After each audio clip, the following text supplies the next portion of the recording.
जय श्री कृष्णा। राधे राधे। आप सभी को हरतालिका तीज की हार्दिक शुभकामनाएं।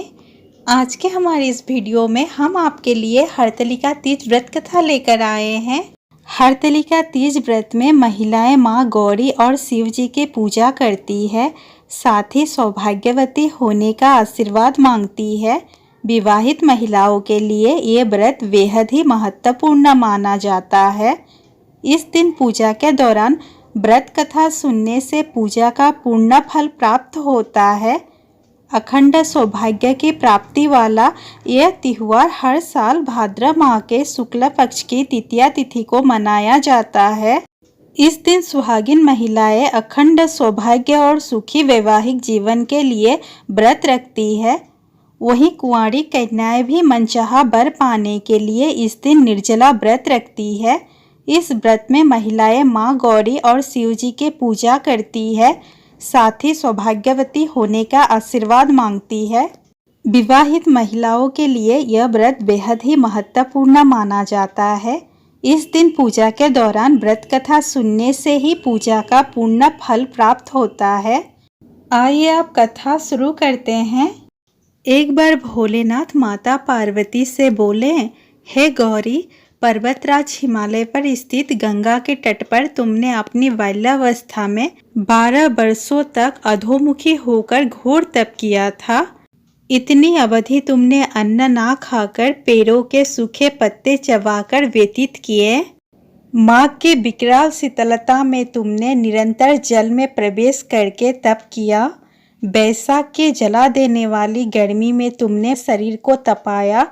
श्रावण की मूसलधार वर्षा में खुले आसमान के नीचे बिना अन्न जल ग्रहण किए समय व्यतीत किया। तुम्हारे पिता तुम्हारी कष्ट साध्य तपस्या को देखकर बड़े दुखी होते थे। उन्हें बड़ा क्लेश होता था। तब एक दिन तुम्हारी तपस्या तथा पिता के क्लेश को देखकर नारद जी तुम्हारे घर पधारे। तुम्हारे पिता ने हृदय से अतिथि सत्कार करके उनके आने का कारण पूछा। नारद जी ने कहा, गिरिराज, मैं भगवान विष्णु के भेजने पर यहाँ उपस्थित हुआ हूँ। आपकी कन्या ने बड़े कठोर तप किया है। इससे प्रसन्न होकर वे आपकी सुपुत्री से विवाह करना चाहते हैं। इस संदर्भ में आपकी राय जानना चाहता हूँ। नारद जी की बात सुनकर गिरिराज गदगद हो उठे। उनके तो जैसे सारे कलेश ही दूर हो गए। प्रसन्न चित्त होकर बोले, श्रीमान, यदि स्वयं विष्णु मेरी कन्या का वरण करना चाहते हैं तो भला मुझे क्या आपत्ति हो सकती है। वे तो साक्षात ब्रह्मा है। हे महर्षि, यह तो हर पिता की इच्छा होती है कि उसकी पुत्री सुख संपदा से युक्त पति के घर की लक्ष्मी बने। पिता की सार्थकता इसी में है कि पति के घर जाकर उसकी पुत्री पिता के घर से अधिक सुखी रहे। तुम्हारे पिता की स्वीकृति पाकर नारद जी विष्णु के पास गए और उनसे तुम्हारे ब्याह के निश्चित होने का समाचार सुनाया। मगर इस विवाह संबंध की बात जब तुम्हारे कान में पड़ी तो तुम्हारे दुख का ठिकाना ना रहा। तुम्हारी एक सखी ने तुम्हारी इस मानसिक दशा को समझ लिया और उसने तुमसे उस विक्षिप्तता का कारण जानना चाहा। तब तुमने बताया, मैंने सच्चे हृदय से भगवान शिव शंकर का वरण किया है, किंतु मेरे पिता ने मेरा विवाह विष्णु जी से निश्चित कर दिया। मैं विचित्र धर्म संकट में हूँ, अब क्या करूँ। प्राण छोड़ देने के अतिरिक्त अब कोई भी उपाय शेष नहीं बचा है। तुम्हारी सखी बड़ी ही समझदार और सूझबूझ वाली थी। उसने कहा, सखी, प्राण त्यागने का इसमें कारण ही क्या है। संकट के मौके पर धैर्य से काम लेना चाहिए। नारी के जीवन की सार्थकता इसी में ही है कि पति रूप में हृदय से जिसे एक बार स्वीकार कर लिया, जीवन पर्यंत उसी से निर्वाह करे। सच्ची आस्था और एकनिष्ठा के समक्ष तो ईश्वर को भी समर्पण करना पड़ता है। मैं तुम्हें घनघोर जंगल में ले चलती हूँ, जो साधना स्थली भी हो और जहाँ तुम्हारे पिता तुम्हें खोज भी ना पाए। वहाँ तुम साधना में लीन हो जाना। मुझे विश्वास है कि ईश्वर अवश्य ही तुम्हारी सहायता करेंगे। तुमने ऐसा ही किया। तुम्हारे पिता तुम्हें घर पर ना पाकर बड़े दुखी तथा चिंतित हुए। वे सोचने लगे कि तुम जाने कहाँ चली गई।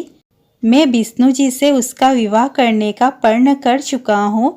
यदि भगवान विष्णु बारात लेकर आ गए और कन्या घर पर ना हुई तो बड़ा अपमान होगा। मैं तो कहीं मुंह दिखाने के योग्य भी नहीं रहूँगा। यही सब सोचकर गिरिराज ने जोर शोर से तुम्हारी खोज शुरू करवा दी। इधर तुम्हारी खोज होती रही और उधर तुम अपनी सखी के साथ नदी के तट पर एक गुफा में मेरी आराधना में लीन थी। भाद्रपद शुक्ला तृतीया को हस्त नक्षत्र था। उस दिन तुमने रेत के शिवलिंग का निर्माण करके व्रत किया। रात भर मेरी स्तुति के गीत गाकर जागी।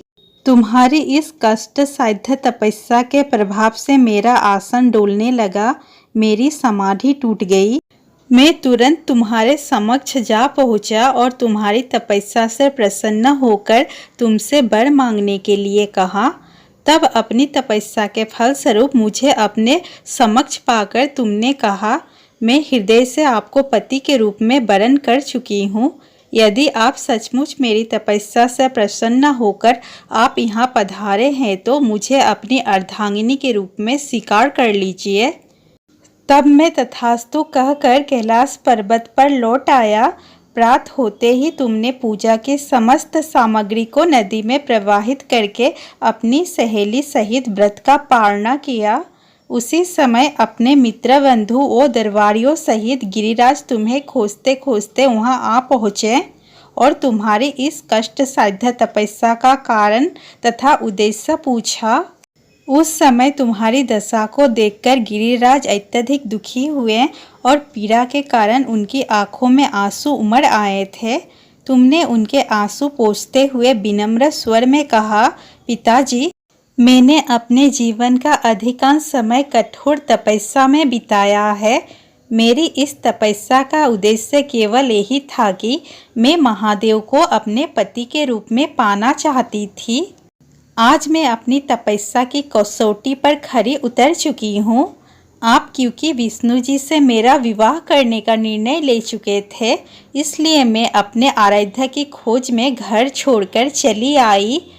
अब मैं आपके साथ इसी शर्त पर घर जाऊंगी कि आप मेरा विवाह विष्णु जी से ना करके महादेव जी से करेंगे। गिरिराज मान गए और तुम्हें घर ले गए। कुछ समय के पश्चात विधि विधान पूर्वक उन्होंने हम दोनों को विवाह सूत्र में बांध दिया। हे पार्वती, भाद्रपद की शुक्ल तृतीया को तुमने मेरी आराधना करके जो व्रत किया था उसी के फलस्वरूप मेरा तुमसे विवाह हो सका। इसका महत्व ये है कि मैं इस व्रत को करने वाली कुंवारियों को मनोवांछित फल देता हूँ। इसलिए सौभाग्य की इच्छा करने वाली प्रत्येक युवती को यह व्रत पूरी निष्ठा तथा आस्था से करना चाहिए। बोलिए गौरी शंकर की जय।